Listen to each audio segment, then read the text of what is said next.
सत्संगत जी बड़े प्रेम और सत्कार से कहना जी, धन्य निरंकार जी। सत्संगत जी, दास विनती कर रहा है, दास से त्रुटि हो जाए तो अपने घर के बालक समझकर क्षमा करिएगा। सत्संगत जी, अक्सर आपने भी सावन की तैयारियां की होगी। लोग आपके अगल में जो किए भी होंगे, लेकिन क्या आपको पता है सावन में मात्र ये चीजें खरीदने से विनाश होता है। सावन के महीने में मत खरीदो ये चीज, वरना होगा विनाश। अगर आपने भी किसी के मुख से यह शब्द सुना है तो प्लीज इस वीडियो को लास्ट तक जरूर सुनिएगा। सत्संगत जी,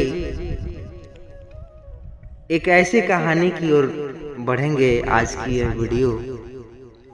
एक ऐसे सावन यह नाम आते मन में गूंज उठते हैं शिव शंकर के भजन, हरियाली और छाव, कांवड़ियों की यात्रा, टोली और व्रत उपवासों का पुण्य लहर। लेकिन आज हम आपको सुनाने जा रहे हैं एक ऐसी सच्ची घटना जो एक गांव से है, जिसमें एक आदमी ने सिर्फ एक चीज खरीदकर अपने पूरे परिवार का विनाश बुला लिया, और वो भी सावन के पवित्र महीने में। उसने कहा सिर्फ एक सामान खरीदने से क्या होता है, लेकिन नियति में जवाब दिया, इसी से सब कुछ नष्ट हो जाता है, सब कुछ नष्ट हो जाता है। तो आइए, वो कौन सी चीज है जिसे खरीदने से नष्ट होगा, एक कहानी के माध्यम से सच्चाई समझते हैं सत्संगत जी। उससे पहले चैनल पर नए होंगे सब्सक्राइब करिएगा। आइए, आपका कीमती समय नष्ट न करते हुए कहानी की ओर बढ़ते हैं। गांव भरौली। उत्तर भारत के गोरखपुर जिले में एक गांव था भरौली। वहीं एक लोहार था, रमेश मिस्त्री। कभी बहुत साधारण, मेहनती और धार्मिक स्वभाव का व्यक्ति, लेकिन वक्त ने उसे कठोर बना दिया था। रोज की जिंदगी, गरीबी और भाव ने उसे प्रभु से दूर और बाजार के करीब कर दिया था। उसका मानना था सावन हो या कोई और महीना, ताले, छाते, कैंची, झाड़ू सब बिकते हैं, सब कमाई होती है। उसने कभी उन बुजुर्गों की बात नहीं मानी जो कहते थे सावन में ये 3 चीज मत खरीदो, एक ताला, दूसरा लोहा, तीसरा झाड़ू, वरना दरिद्रता और अशांति घर में पनपती है। रमेश हंसता और कहता, भगवान ताले और झाड़ू से नाराज होते जाएंगे। हाँ। सावन शुरू हुआ। गांव में सतगुरु निरंकारी मिशन की सत्संग मंडली आई थी। बाबा जी ने मंच से कहा, सावन का महीना शरीर को नहीं, आत्मा को शुद्ध करने का समय है। संयम रखो, ध्यान करो और मोह माया की वस्तुओं में थोड़ा विराम लो। रमेश का बेटा रवि उस सत्संग में गया। वह लौटकर बोला, पापा, बाबा जी ने कहा इस महीने लोहे से दूर रहो, नए ताले, झाड़ू, कील, कांटे मत लाओ। रमेश चिढ़ गया, बाबा जी ताला लटकाएंगे, लगाएंगे, तेरे पेट पर भूख मिटाएंगे। 13 जुलाई 2024 सावन की दूसरी सोमवारी रमेश को यह एक ग्राहक मिला, एक शहर का श्रेष्ठ जो कह रहा था, मुझे 10 ताले चाहिए आज ही। रमेश को ध्यान आया कि अभी 13 तारीख है, सावन चल रहा है। पत्नी मीना ने मना किया। पंडित जी कह रहे थे आज कोई ताला या झाड़ू मत खरीदो, नहीं तो दरिद्रता पक्की हो जाएगी। रमेश चिल्लाया, तू भी बाबा जी और पंडितों की बातों में लग गई, खाना कौन खिलाएगा? और उसने वह सौदा कर लिया। ताले बनाए, पॉलिश किए और उन तालों के साथ अनजानी ऊर्जा भी घर में घुस गई। 14 जुलाई रवि स्कूल से आते वक्त गिरा, उसकी टांगे हड्डी टूट गई। रमेश ने कहा, दुर्घटना है यह तो। 15 जुलाई घर की बिजली का मीटर जल गया, कोई उपकरण खराब हो गया है बोला। 17 जुलाई मीना का हाथ रसोई में जला। रमेश ने फिर कहा, यह तो होना ही था, ये सब तो होता रहता है। 18 जुलाई घर का कुत्ता अचानक बीमार हुआ और मर गया। रवि ने कहा, पापा ये सब उस ताले के बाद से शुरू हुआ है। क्या बाबा जी सही कहते थे? गांव में दोबारा सत्संग हुआ। इस बार मंच से बाबा जी बोले, ताला सिर्फ दरवाजा बंद करने के लिए नहीं होता, जब गलत समय पर लाया गया जाए तो वह आत्मा की दिशा भी बंद कर देता है। सावन में ऐसे प्रतीकात्मक वस्तुओं से दूरी रखो, क्योंकि यह महीना सिर्फ नहीं ध्यान का भी दिन है। रवि रोते हुए मंच पर गया और बोला, बाबा जी, पापा ने ताला बेचे और अब सब गड़बड़ हो रहा है। बाबा जी मुस्कुराए, बेटा नुकसान हुआ है लेकिन अभी विनाश नहीं। अगर आज उन्होंने पछतावा किया और सेवा की तो प्रभु बचा लेंगे। सभी दुर्घटनाओं के बावजूद रमेश झुका नहीं। उसने उल्टा 22 जुलाई को और 15 ताले बनाए और ऑर्डर पे मिला तो बेच डाला। उस रात मीना ने सपना देखा, एक वृद्ध बाबा जी ने घर के बाहर खड़े होकर कह रहे हैं, रमेश, जो हमने रोशनी दी थी अंधकार चुना तुमने, अब तो जो होगा वो विधि का विधान। 23 जुलाई की रात गांव में भयंकर आंधी तूफान। रमेश का छप्पर उड़ गया। रवि को तेज बुखार आया, अस्पताल में भर्ती गए। 24 जुलाई रमेश को ठग के ट्यूमर हुआ। 25 जुलाई घर के अंदर एक भंडारा में आग लगी। सारे जो राशन पताई जलकर खाक हो गए और कागज भी जलकर खाक हो गए।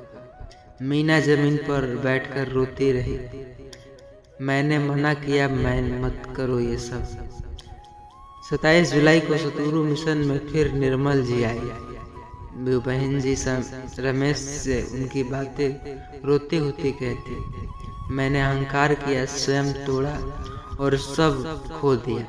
निर्मल जी ने कहा, आपने लोहे का ताला खरीदा लेकिन आप ब्रह्मज्ञानी की कुंजी से दरवाजा खोल रखते हैं।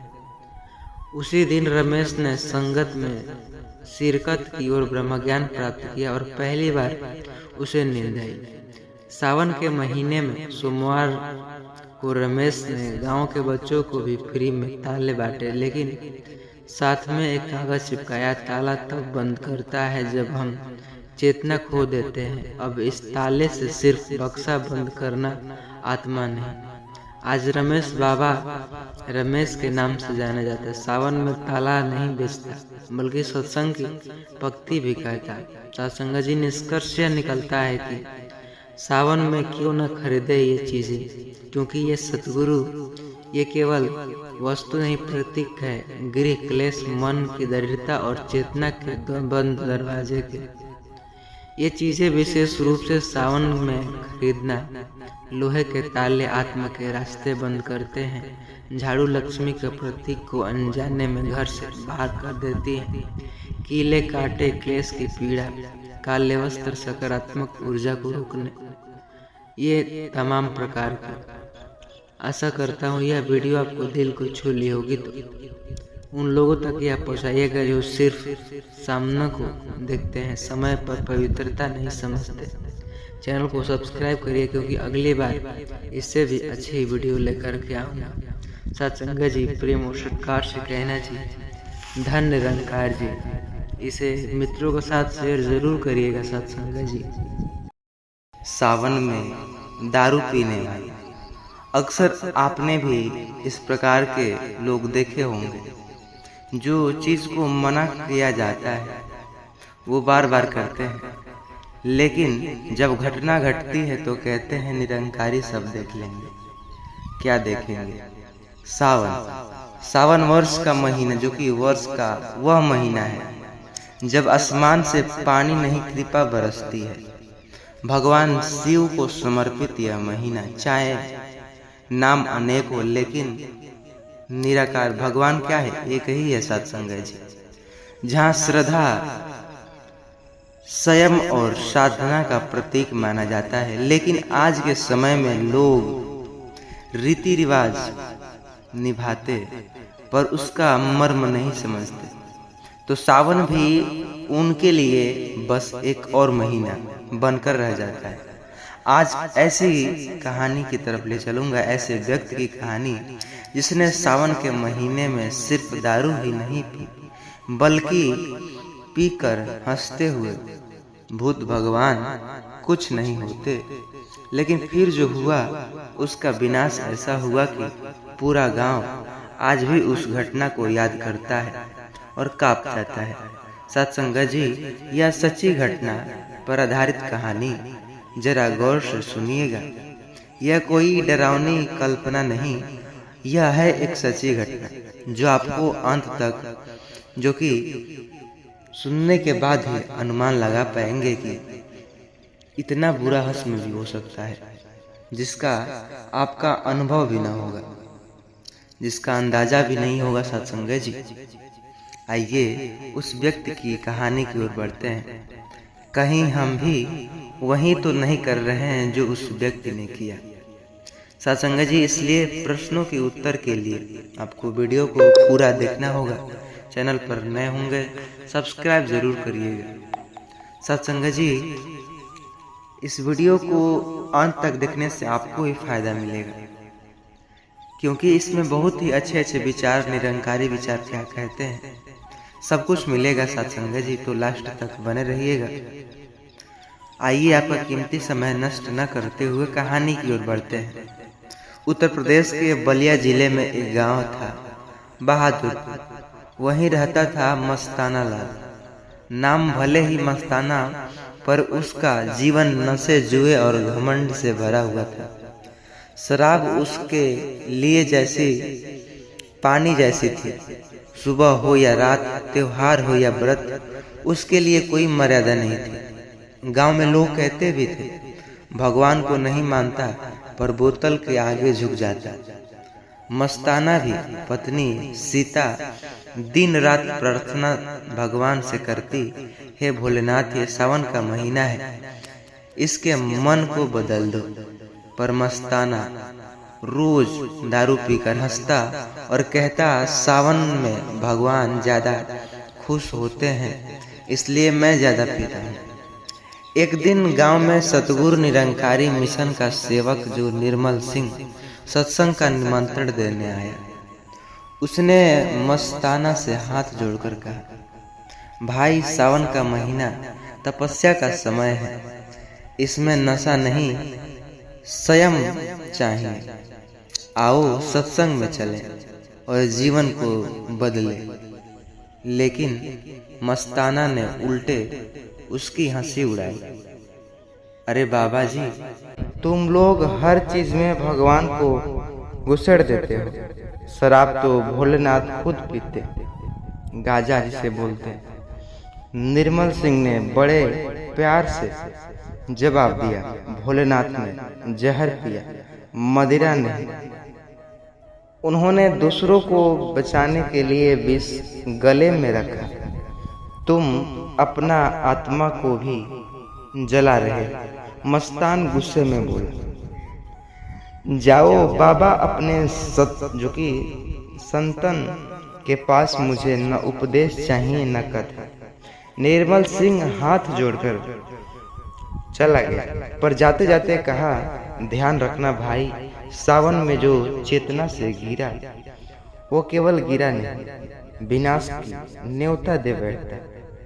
सावन की पहली सोमवारी पूरे गांव मोहल्ले में भक्तिपूर्ण था।